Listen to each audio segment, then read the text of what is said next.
नमस्कार दोस्तों आज हम बेबाक में आपके सामने बात करेंगे बेबाकी से मिडिल क्लास पर अर्थव्यवस्था के असर की। मध्य प्रदेश में विद्युत मंडल द्वारा बढ़े हुए बिलों से चिंतित जनमानस की और चर्चा करेंगे स्वास्थ्य अमले पे सुप्रीम कोर्ट के एक आदेश के चलते। दोस्तों ये पूरे देश में क्या पूरे विश्व में जाहिर है कि कोरोना वायरस जैसी वैश्विक महामारी अभी तक के इतिहास में नहीं आई। देश में तरह तरह का असमंजस फैला हुआ है। बहरहाल हम आएंगे बेबाक पर। हम बेबाक पर बात करते हैं, बेबाकी से खुल के बात करते हैं आपके सामने। सबसे पहले बात करेंगे हम मिडिल क्लास पे।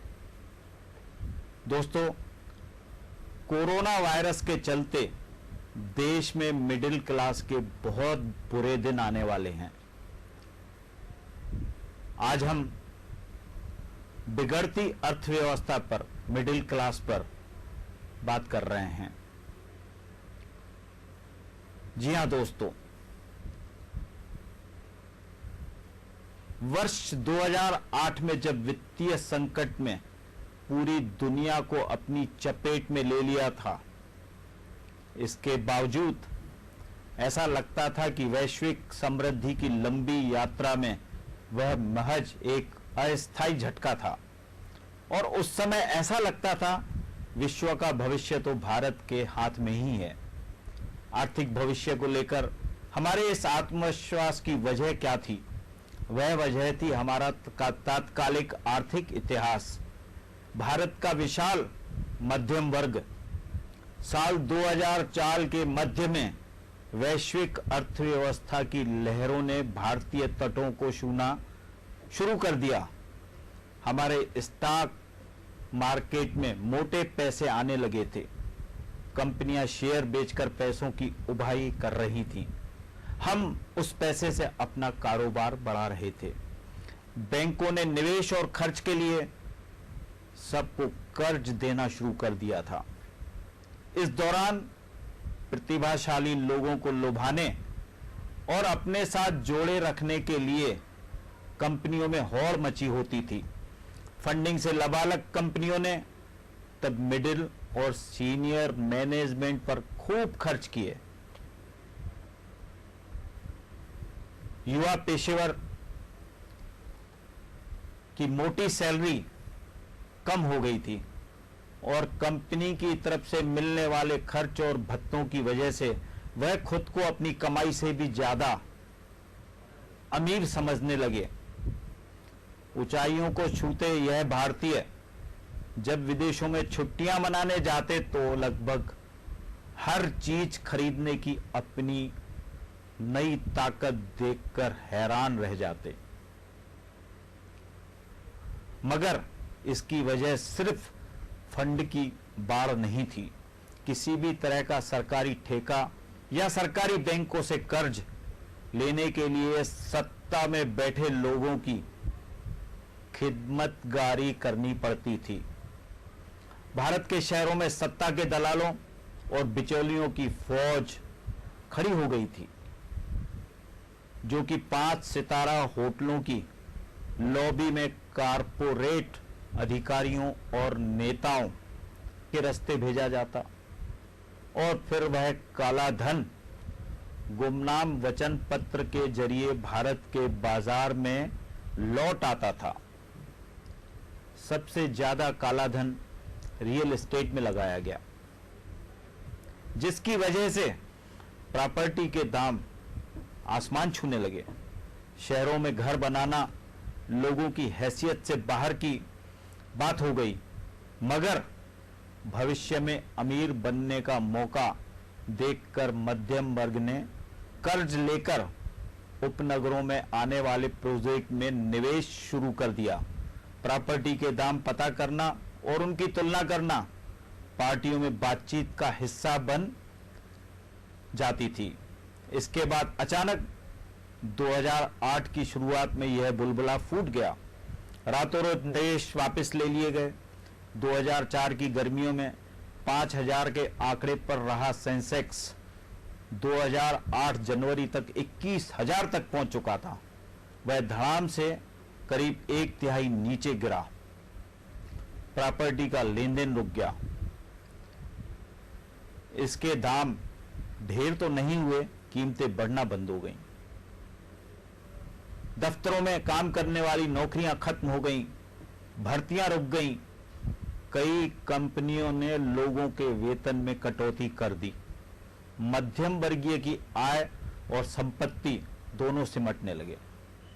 अगर मनमोहन सिंह सरकार ने अपने पहले 2 सालों में अर्थव्यवस्था में बड़े पैमाने पर पैसे नहीं लगाए होते और पब्लिक सेक्टर बैंकों ने बड़े कर्ज नहीं दिए होते तो सब कुछ धाराशाही हो जाता।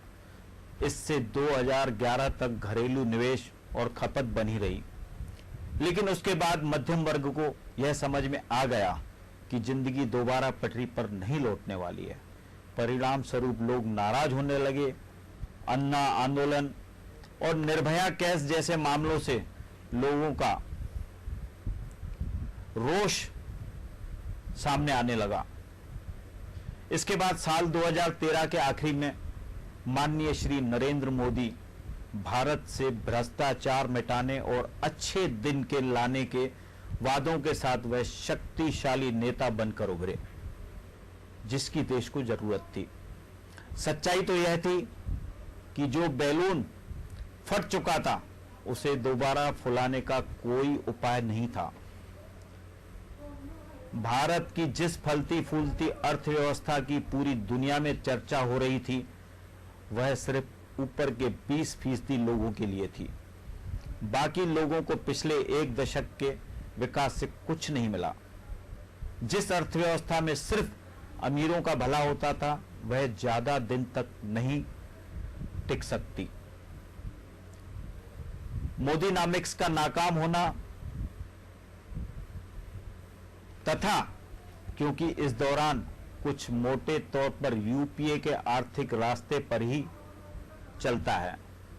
उसके बाद नोटबंदी और जीएसटी ने भारतीय मध्यम वर्गीय के लिए जिंदगी और मुश्किल कर दी। मोदी सरकार का ध्यान गरीबों को आर्थिक सहायता देकर वोट जीतने पर रहा तो इससे सिर्फ इतना फायदा हुआ कि जो लोग अर्थव्यवस्था के हाशिए पर चले गए थे उनकी हालत थोड़ी बेहतर हुई, लेकिन गरीब लोगों की खपत का स्तर इतना कम रहा कि सरकार के खर्च के बावजूद अर्थव्यवस्था में मांग को नहीं बढ़ाया जा सका। सरकार जानती है कि भारत की अर्थव्यवस्था बेहद नाजुक मोड़ पर पहुंच चुकी है। इस आर्थिक संकट से निकलने का दीर्घकालिक समाधान है देश की संपदा का पुनर्वितरण, उत्पादन की प्राथमिकता में बदलाव और 20% से ऊपर की आबादी में खपत की बढ़ोतरी। मध्यम वर्ग के लिए यह बुरी खबर है। अब सरकार कह रही है इससे ज्यादा की उम्मीद मत करो, आत्मनिर्भर बनो और कम से कम सुविधा में जी रहे लोगों की मदद करो। कारोबारियों और उपभोक्ताओं को कर्ज लेकर खुद को बचाने के लिए प्रोत्साहित किया जा रहा है, लेकिन जब कर्ज चुकाने का कोई उपाय ना देख रहा हो तो कर्ज कौन लेगा? ऐसा सिर्फ वही कर सकते हैं जो बेहद आतुर हैं या वह जो कर्ज चुकाने की कोई मंशा ही नहीं रखते। सरकार की गारंटी की शय पर बैंक ऐसे लोगों को भी कर्ज देगा जिन्हें उधार देने में खतरा है। और उनकी गलती का नतीजा भुगतेंगे। वह जो टैक्स अदा करते हैं, इन सब का बोझ सरकार भारत के मध्यम वर्ग के कंधों पर ही आएगा, जिन्हें ना सरकार से सब्सिडी मिलेगी, ना ही टैक्स में छूट मिलेगी। इसलिए हमारे लिए अभी अच्छे दिन की कोई उम्मीद नहीं है।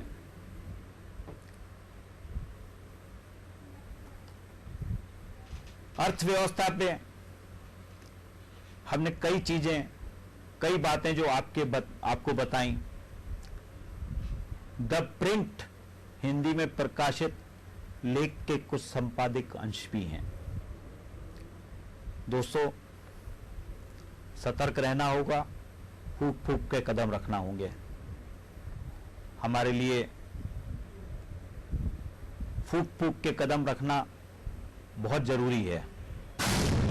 दोस्तों, अब हम बात करेंगे, अभी हाल ही में माननीय सुप्रीम कोर्ट ने एक याचिका पर निर्देश जारी की है। माननीय सुप्रीम कोर्ट ने कहा है कि जिन संस्थाओं ने सरकारी भूमि अस्पताल निर्माण के लिए मुफ्त या रियायत वाली दरों पर ली हैं, वह संस्थाएं गरीबों का मुफ्त इलाज करें। यह एक नीतिगत मुद्दा है। इस पर राज्य की सरकारें फैसला लेंगी। दरअसल यह याचिका कोरोना वायरस के मरीजों को लेकर कही गई है।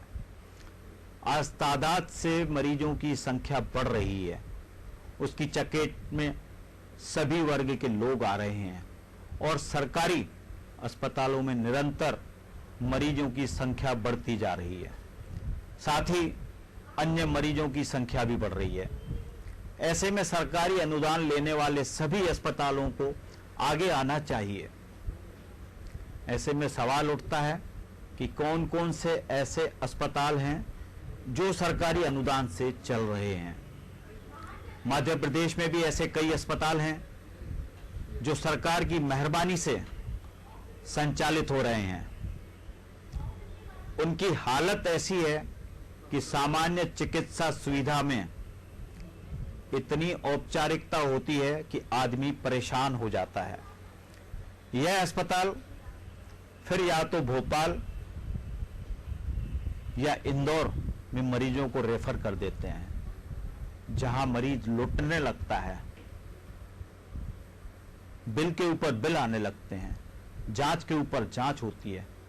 छोटे छोटे अस्पतालों का बड़े बड़े जितने भी नए शहरों के हॉस्पिटल्स हैं, बड़े हॉस्पिटल्स हैं बड़े शहरों के, उन सब से कुछ ना कुछ उनका हिस्सा या कमीशन होते हैं।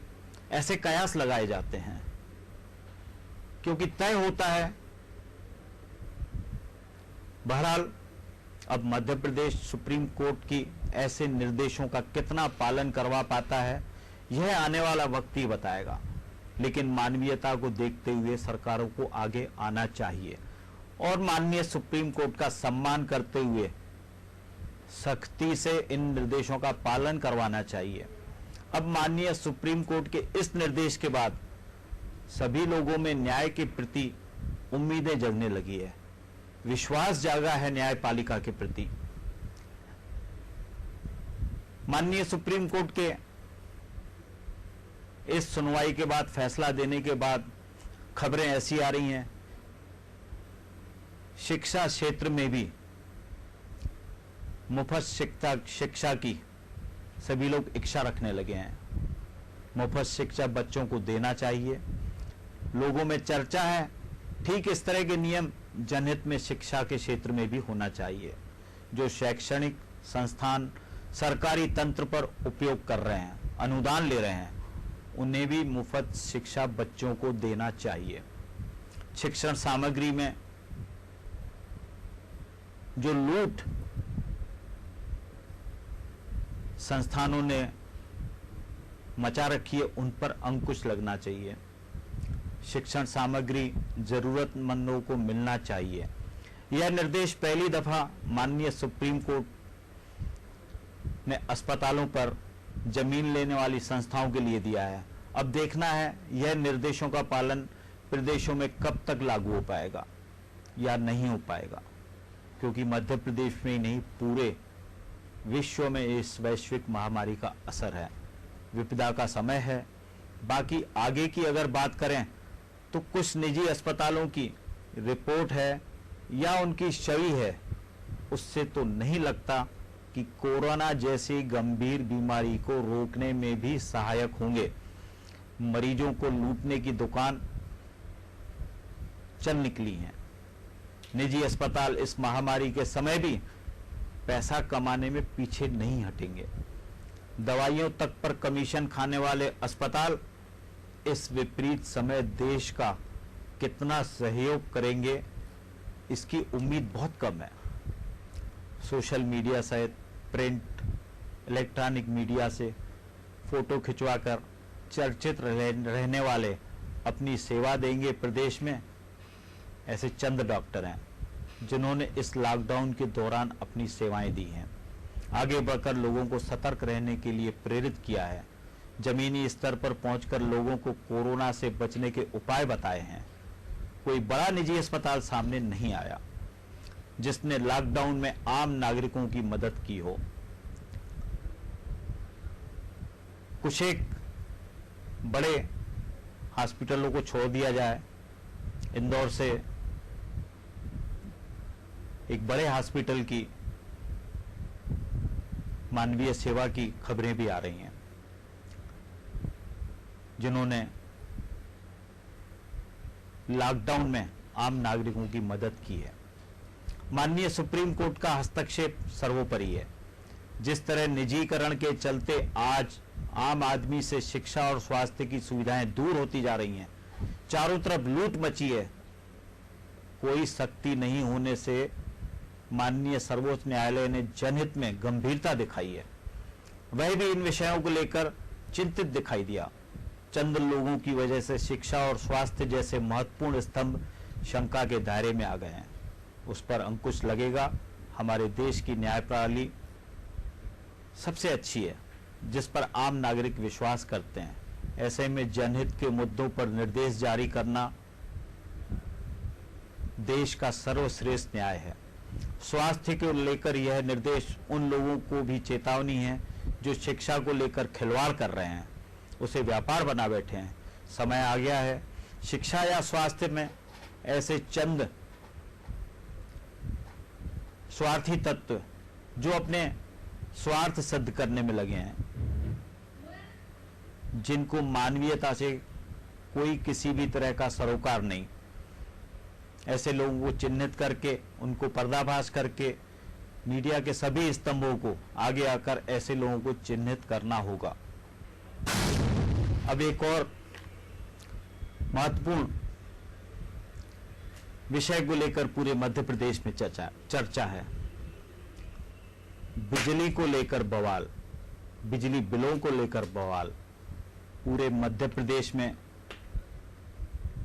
जिस तरह से पिछले साल के औसत अनुसार पूरे प्रदेश में हर समूह, हर व्यक्ति को बिल भेजा गया है, वह सोच से बहुत परे है। मध्य प्रदेश विद्युत मंडल द्वारा यह मनमानी पूरे प्रदेश में चर्चा का विषय बनी हुई है। जिन मकान मालिकों के घर किराए से थे पिछले साल, इस साल किराए पर नहीं है। खाली घरों तक के बिल औसत के अनुसार आए हैं। इसी तरह से पूरे मध्य प्रदेश में शॉपिंग मॉल, सिनेमा या किसी भी तरह की मल्टी बड़ी बड़ी इंडस्ट्रीज, फैक्ट्रियां, बड़े बड़े समूह, संस्थान बंद पड़े हैं, लेकिन उनके बिल अंधाधुंध आए हैं। ऐसे में मध्य प्रदेश में सरकार के खिलाफ लोगों में आक्रोश है, गुस्से में है पर जनता, आमजन क्रोधित हो रहे हैं। एक तो लॉकडाउन की वजह से उनके पूरे व्यवसाय चौपट, शॉपिंग मॉल्स बंद हैं, कहीं से आवक के इंतजाम नहीं है, लेकिन उनके बिलों ने उनकी तकलीफ और चिंता बढ़ा दी है। शासन को सोचना होगा इन समस्याओं का हल कैसे निकलेगा। वैश्विक महामारी कोरोना से निपटने के लिए आमजन वैसे ही बेहद परेशान हैं, हैरान हैं और इस महामारी और बिगड़ती अर्थव्यवस्था से बाहर कैसे निकला जाए उसी में जूझ रहे हैं। लेकिन इन बिलों ने आदमी को चिंतित कर दिया है। वसूली के लिए विद्युत मंडल द्वारा फोनें भी की जा रही हैं। अभी पिछले दिनों कांग्रेस की अंतरिम अध्यक्ष सोनिया गांधी जी ने मजदूरों की समस्या को लेकर स्पीक अप इंडिया कार्यक्रम की शुरुआत की। इस ऑनलाइन अभियान में तमाम जनप्रतिनिधि, तमाम लोग शामिल हुए, लेकिन सबसे ज्यादा चर्चा रही तो इंदिरा गृह ज्योति योजना की। सबने उनसे अपील की कि मध्य प्रदेश में भी इस तरह की इस योजनाओं को यथावत रखे जाने के लिए मांग की। किसानों ने, मजदूरों ने, छोटे व्यापारियों ने, असंगठित क्षेत्र के कर्मचारियों के मुद्दे को जोर शोर से उठाया। लेकिन सबसे बड़ा मुद्दा था मध्य प्रदेश विद्युत मंडल द्वारा बांटे गए बिल। घरेलू उपभोक्ता तो परेशान हैं, लेकिन बड़े बड़े इंडस्ट्रियलिस्ट, बड़े बड़े उद्योगपति भी परेशान हैं। कांग्रेस के कम कार्यकाल के दौरान स्टार्ट की गई इंदिरा गृह योजना प्रदेश के उससे 98% लोग खुश थे। लेकिन मध्य प्रदेश में सत्ता बदली तो इस तरफ किसी का ध्यान नहीं गया। सरकार में उपभोक्ताओं को इस योजना का लाभ नहीं मिल पा रहा है। इससे बिजली के भारी भरकम बिल आ रहे हैं और लोग परेशान हैं। उन्होंने सरकार से मांग की कि इन सब चीजों को गंभीरता से देखा जाए। साथियों, प्रदेश में इस वक्त सूबे के मुखिया शिवराज जी बेहद समझदार और जमीनी असीम प्रतिभाओं के धनी व्यक्तित्व हैं। उन्होंने भी जब कई संगठनों ने उनसे मांग की, हमारी भी वरिष्ठ अधिकारियों से चर्चा हुई, तो इस पर गंभीरता से विचार किया जा रहा है। ऊपर से उपचुनाव हैं, ऐसा लग रहा है कि आने वाले दिनों में इसमें राहत मिल सकती है, क्योंकि आने वाले उपचुनाव में ये बिल फायदे या नुकसान दोनों के लिए, दोनों पार्टियों के लिए भारी पड़ सकते हैं। भाजपा सरकार ने जनहितैषी योजना को सुचारू नहीं रखा गया। नतीजा, वर्तमान में प्रदेश की जनता बिलों का बोझ मजबूर है। लेकिन सोचना होगा, प्रदेश से स्थिति से सामना करने के लिए जनता जनार्दन की राहत के लिए राज्य शासन को कुछ इस तरह के कदम उठाना होंगे कि लोगों को राहत मिल सके। मैं फिर दोहराना चाहूंगा, उपचुनाव सर पर हैं। वर्तमान सत्तारूढ़ दल को भारी भरकम नुकसान उठाना पड़ सकता है, लेकिन सूबे के मुखिया शिवराज सिंह जी ने इस पर गंभीरता से अध्ययन करना शुरू कर दिया है। उन्होंने विद्युत मंडल के वरिष्ठ अधिकारियों से इस दौर में कई दौर की बात भी हो चुकी है। बहुत जल्द शायद इन भारी भरकम बिलों से लोगों को कुछ राहत मिले और जो न्यायिक बिल हो वो ही भरे जाएं। आज के लिए इतना ही काफी दोस्तों। हम बहुत जल्दी फिर आपके सामने हाजिर होंगे बेबाक में बेबाकी से। अपना ध्यान रखिए, अपने परिवार का ध्यान रखिए। कोरोना महामारी से आपको स्वयं को बचाना है। किसी बहुत बड़े इंतजाम या जादू की उम्मीद न रखें। महामारी तो महामारी है साहब। स्वयं को और स्वयं के परिवार को आप स्वयं बचाएं। सोशल डिस्टेंस से मास्क का उपयोग करते रहें। जय हिंद दोस्तों।